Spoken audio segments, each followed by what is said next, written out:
नमस्कार। आप सभी संस्कृत सुधियों का,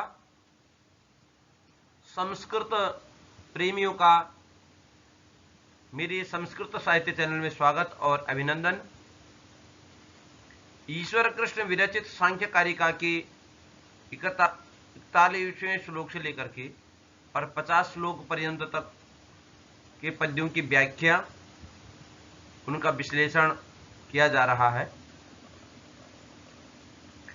आज हम जो है लिंग शरीर के विषय में जानेंगे। लिंग शरीर का स्वरूप बनता कैसा है, ये कल भी चर्चा की गई थी और आज भी चर्चा करेंगे। लिंग स्वरूप, लिंग शरीर अर्थात सूक्ष्म शरीर का स्वरूप क्या है, तो उसी को बताने के लिए ईश्वर कृष्ण कह रहे हैं, चित्रम यथाश्रय मृते स्थानवादिभ्यो विना यथा छाया तद्वद विना विशेषैर्न तिष्ठति निराश्रयम लिंगम। अर्थात जिस प्रकार आश्रय अर्थात आधार के बिना चित्र नहीं होता है, चित्रम यथा आश्रय मृते स्थानवादिभ्यो विना यथा छाया। जिस प्रकार आश्रय के बिना चित्र नहीं होता है, अथवा जिस प्रकार स्तंभ आदि के बिना छाया नहीं रहती है, उसी प्रकार तद्वत विना विशेषेर न तिष्ठति निराश्रयम लिंगम। उसी प्रकार से सूक्ष्म शरीरों के बिना लिंग भी निराश्रय, आश्रयहीन नहीं होता है। ठीक हो गया। आगे चलिए।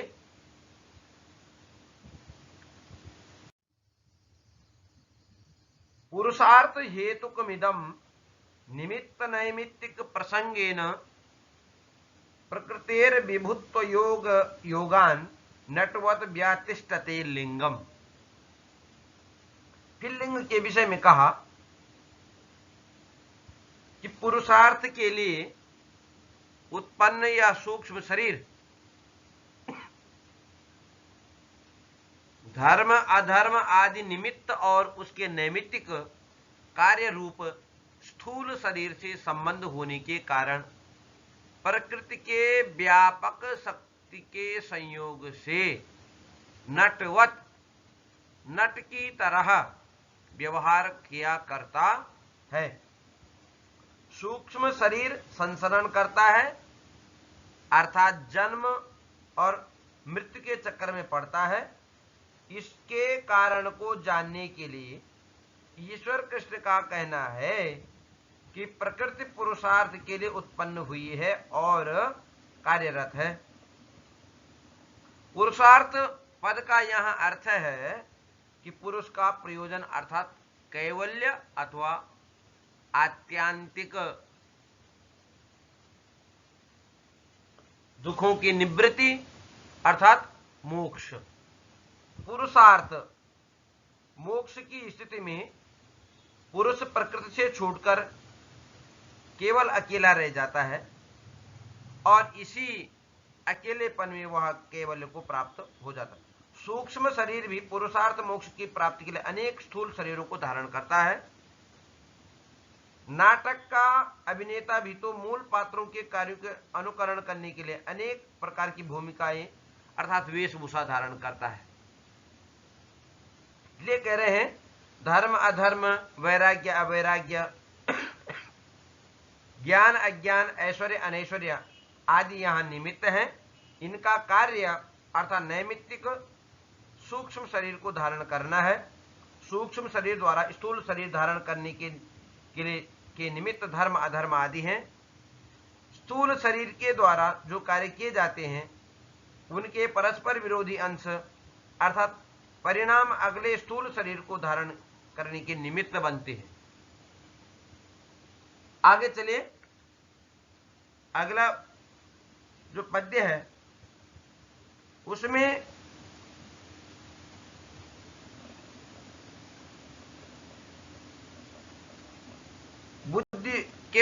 दिखाया गया है। कहा गया सांसिद्धिकाश्च भावाः प्राकृतिका वैकृताश्च धर्माद्याः दृष्टाः करणाश्रयिणः कार्याश्रयिणश्च कललाद्याः। कह रहे हैं स्वयं सिद्ध और स्वाभाविक तथा नैमित्तिक धर्माधर्म आदि भाव बुद्धि रूपी करण के आश्रय में देखे गए हैं और कलल रजस और वीर्य से मिले हुए बुलबुले आदि भाव शरीर रूपी कार्य के आश्रय में देखे गए हैं।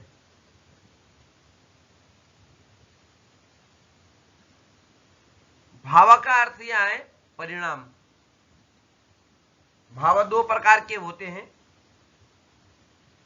धर्म आदि और कलल आदि। पुरुष के वीर्य और स्त्री के रज के मिश्रण को कलल कहा गया है।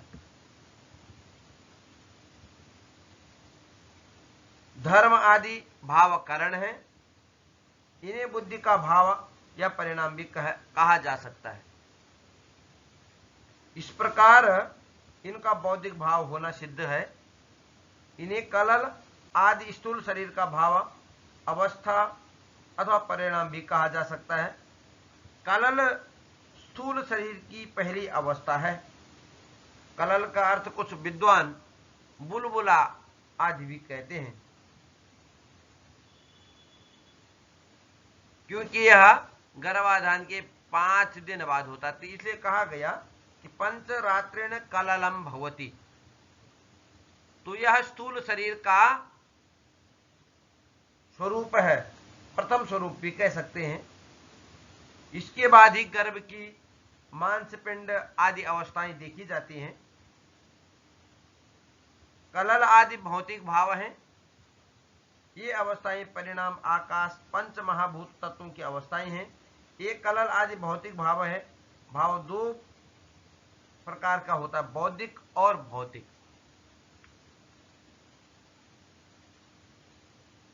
और यहां पर एक सांसिद्धिक शब्द का प्रयोग आया, जिन्हें कहा कि जन्म सिद्ध भी कहा जाता है। सांसिद्धिक मतलब स्वयं सिद्ध। ये भाव बिना किसी प्रयत्न के जन्म से प्राप्त होते हैं। आगे चलते हैं। इस कारिका में ज्ञान से मोक्ष की प्राप्ति कैसी होती है और अज्ञान से बंध की प्राप्ति होती है।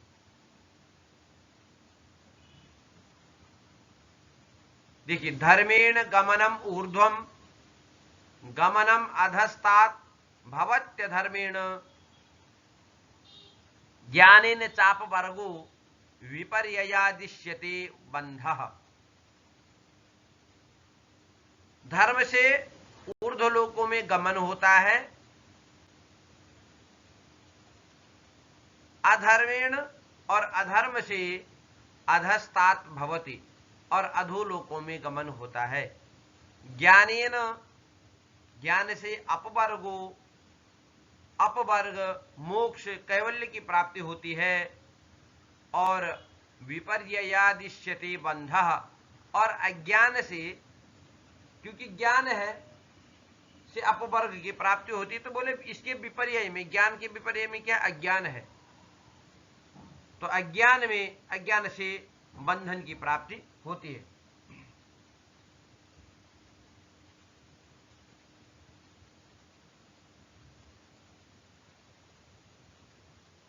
आगे चलिए।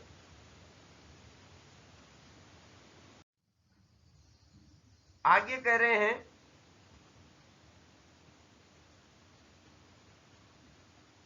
वैराग्यात् प्रकृति लयः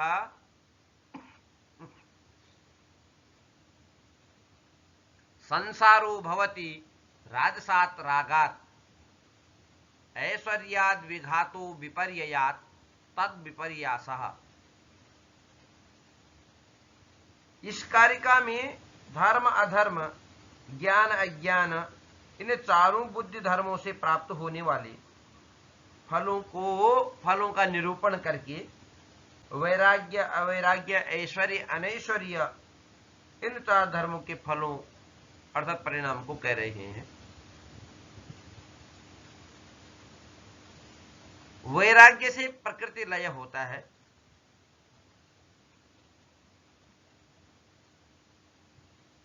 रजोगुणी राग अवैराग्य से संसार होता है, ऐश्वर्य से इच्छा की पूर्णता और अनैश्वर्य से उसका विपर्य अर्थात इच्छा का हनन होता है। अब देखिए प्रकृति लय कैसे होता है। पुरुष के तत्व ज्ञान से अनभिज्ञ व्यक्ति का वैराग्य भाग से प्रकृति लय होता है। प्रकृति कहने का तात्पर्य है प्रकृति से महतत्व अहंकार पृथ्वी पंच महाभूत इंद्रियों का ग्रहण किया गया है।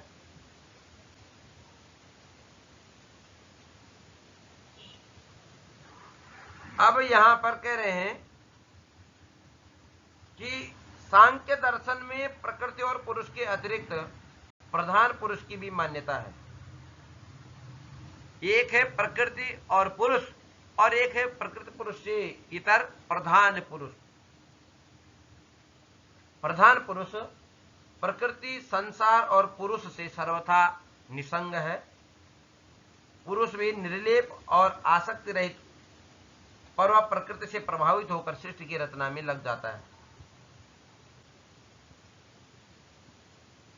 क्योंकि प्रकृति और पुरुष के संबंध को सांख्य कारिकाकार ने अंधा और पंगु अर्थात लंगड़ा, प्रकृति को अंधा बताया और पुरुष को लंगड़ा बताया। इसने ऐसे इन्होंने उसके संबंध को बताया।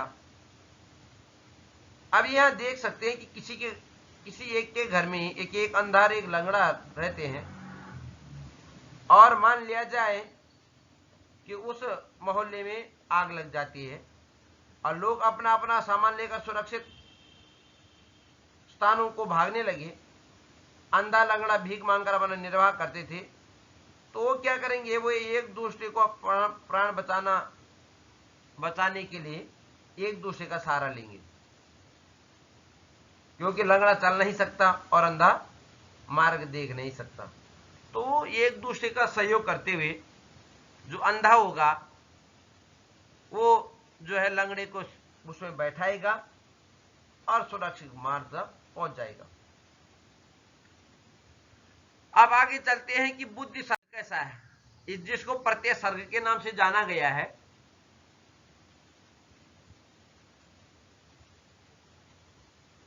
बुद्धि का स्वरूप क्या है, तो कह रहे हैं ये प्रत्यय सर्गो विपर्यया शक्ति तुष्टि सिद्धाख्य गुण वैषम्य विमर्दात तस्य च भेदास्तु 50। यह बुद्धि सर्ग कार्य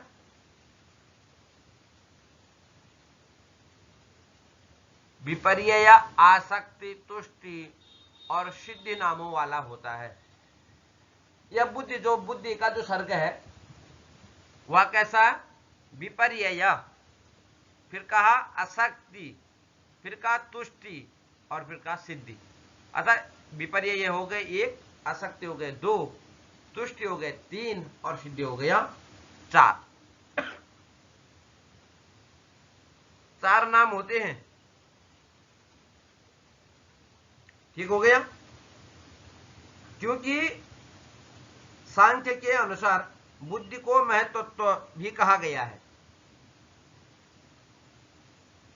और बुद्धि सृष्टि के निर्माण के लिए उत्तरदायी है। इसी आधार पर बुद्धि को लिंग सृष्टि का कारण, इसी से धर्म अधर्म ज्ञान अज्ञान वैराग्य अवैराग्य ऐश्वर्य अनैश्वर्य धर्म अधर्म आदि बुद्धि के भाव से ही संसार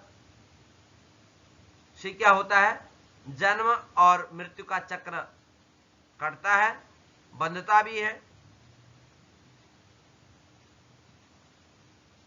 इसलिए सांख्यकारी का कारण इसको, उस बुद्धि सर्ग को, उस बुद्धि की सृष्टि को विपर्यय, आसक्ति, तुष्टि, सिद्धि के भेद से नामों वाला कहा है।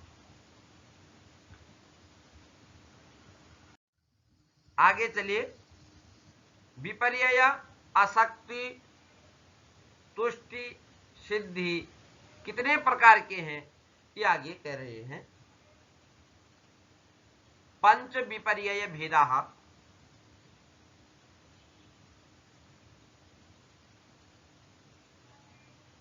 भवन्ति। विपर्यय के 5 भेद होते हैं। असक्तिश्च करण वैकल्यात्, और असक्ति के 28 भेद होते हैं। विपर्यय भेदाः पंच, असक्तिश्च 28,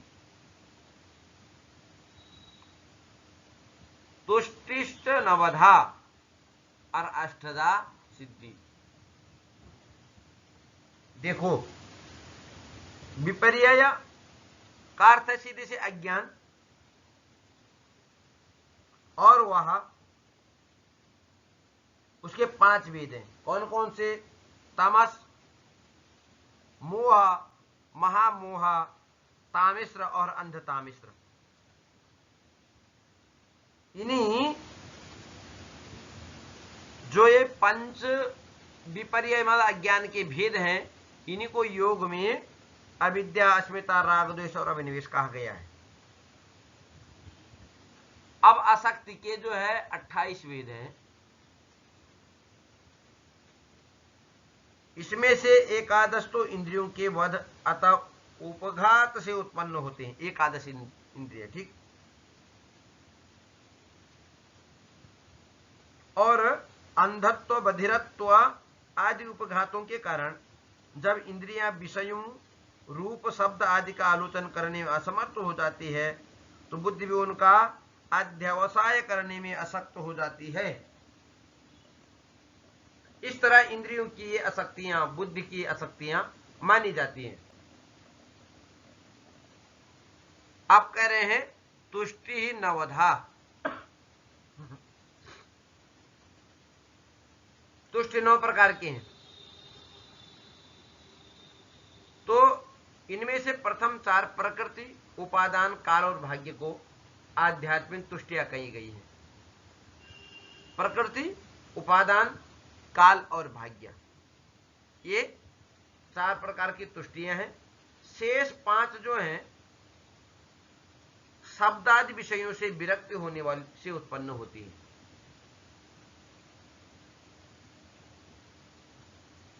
अब सिद्धि है 8 सिद्धि। तो सांख्यकारी का कारण कहा है कि ऊह शब्द, अध्ययन, आध्यात्मिक, आधिदैविक, आदि भौतिक दुखों के 3 विघात अथवा विनाश, सुहृत प्राप्ति और दान, ये क्या है? 8 सिद्धियां हैं। इस प्रकार से बुद्धि का जो सर्ग है, बुद्धि का सर्ग, प्रत्यय सर्ग, वह 50 प्रकार का हुआ। विपर्यय 5, आसक्ति 28, तुष्टि 9 और सिद्धि 8। इस प्रकार से आहत्य संख्या जो हुई वो 50 हो गई। आगे चलते हैं, कह रहे हैं भेदः तमसो 8 विधो, मोहस्य च 10 विधो महामोहः, तामिश्रो 8 तथा भवन्त्यन्धतामिश्रः। अब जो विपर्यय के 5 भेद कहे गए थे,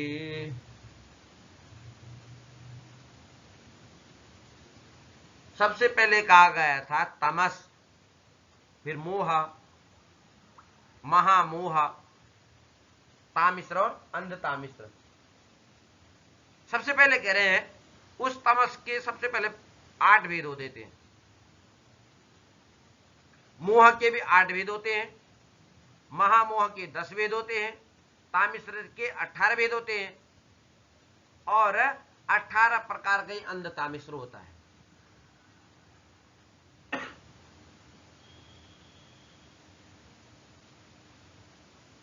इसको जानना जरूरी है। अब देखो, तमस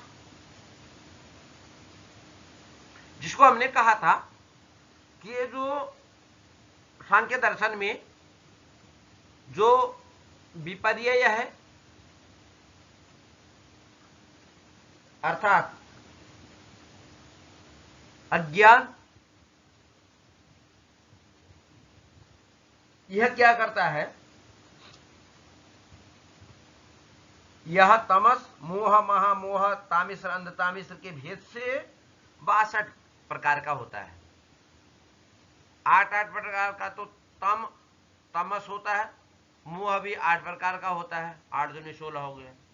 महामोह फिर जो है 10 प्रकार का होता है, 26 हो गया। और तामिश्र और अंध तामिश्र जो 18 प्रकार का हो गया, तो आहत्य संख्या हो गई 62। अब जो तमस है वो अव्यक्त महत्व तो अहंकार और पंचतन मात्राएं, या मोह जो है देवों द्वारा अणिमा आदि को नित्य मानना, महामोह अर्थात शब्द आदि 5 विषयों की दिव्य और अदिव्य रूप में आसक्ति, तामिश्र है 10 विषय और 8 सिद्धियों के मिलने से। इस प्रकार से यह जो विपर्यय है उसके भेद हो गए। आगे चलिए, आगे कह रहे हैं आसक्ति का प्रत्यय भेद, क्योंकि 28 प्रकार का कहा गया, तो उसमें क्या कहा गया, कह रहे एकादशेन्द्रिय वधा सह बुद्धि वधि असक्तिरुद्दिष्टा 17 वधा बुद्धि विपर्ययात् तुष्टि सिद्धीनाम। बुद्धि वधों के साथ 11 इंद्रिय वधों की आसक्ति कहा गया है। इंद्रिय वधों को आसक्ति कहा गया है। 9 तुष्टियां और 8 सिद्धियों के वैपरीत्य के कारण 17 बुद्धि के वध या उपघात होते हैं या विनाश होते हैं। अब इसमें देखिए, एकादश इंद्रिया, ज्ञानेन्द्रिय, कर्मेंद्रिय और मन, एकादश इंद्रिया। अब देखिए, जैसे ज्ञानेन्द्रिय है कर्ण, तो इसका वध क्या है, बहरापन, बहरापन मान सकते हैं। या श्रोत्र है, कर्ण है, या चक्षु है, तो चक्षु का वध क्या है, अंधापन। रसना है, तो रस को न जानना, ये उसका क्या है, वध है। तो इस प्रकार से मन है, तो मन में शिथिलता होना उसका वध है। इस प्रकार से इन्होंने एकादश इंद्रियों को इस प्रकार से कहा है। यहां वध का अर्थ है विनाश अर्थात विकलता। इसे आसक्ति भी कह सकते हैं। पंच ज्ञानेन्द्रिय, पंच कर्मेंद्रिय, मन के रूप में एकादश इंद्रिय हैं, इनके वध भी 11 हैं। तुष्टियां 9 और सिद्धियों के 8 भेद होते हैं। इसकी विपरीतता अभाव 17 प्रकार का हुआ। इस प्रकार से इसका जो आसक्ति का जो भेद कहे गए 28,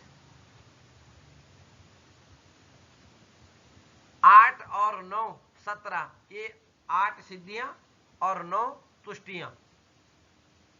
ये 9 प्रकार, ये 17 हो गए, और 17वीं एकादश इंद्रिया जोड़ दी गई तो वो हो गया 28। आगे चलिए,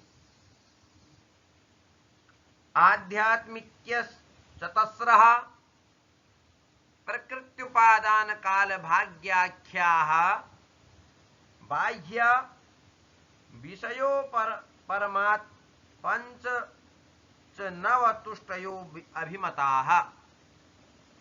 प्रकृति, उपादान, काल और भाग्य नामक 4 आध्यात्मिक तुष्टियां हैं, और 5 तुष्टियां बाह्य विषयों से उपरति अर्थात वैराग्य उत्पन्न होने से उत्पन्न होती हैं। इस प्रकार इसमें तुष्टियों की सर्ग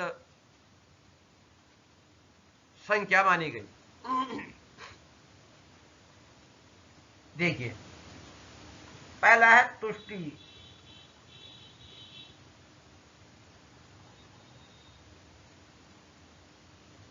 प्रकृति,